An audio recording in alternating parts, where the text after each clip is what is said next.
آقا مجید خسته نباشی. ساعت چنده؟ 10 شب. 10:30 شب. آقا مجید موتور 13 لیتری رو باز کردیم. بلاگر معروف آقا داوود، یکی از خوبای ایران. یه دونه است آقا داوود. محمد آقا یکی از خوبای ایران، یه دونه است. محمد آقا خسته نباشی. محمد آقا، محمد آقا دیگه چطوری محمد آقا؟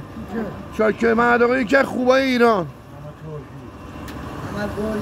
محمد گرگی. محمد گرگی. آقا داوود موتور 13 لیتری رو باز کردی دیگه. آره امید خدا میخواد تعمیر اساسی کنی دیگه. بله. ان شاء الله بوشا نو یا تاقانا نو. ان که همیشه چرخش برای شما به شادی به چرخه برادر. آقا مجید شما هم خسته نباشی. آقا مجید یکی از این نیروهای فوق العاده عالی ما، فوق العاده عالی. ان خدا بهش سلامتی بده و برای این مجموعه ما نگرش داره. به سلامتی.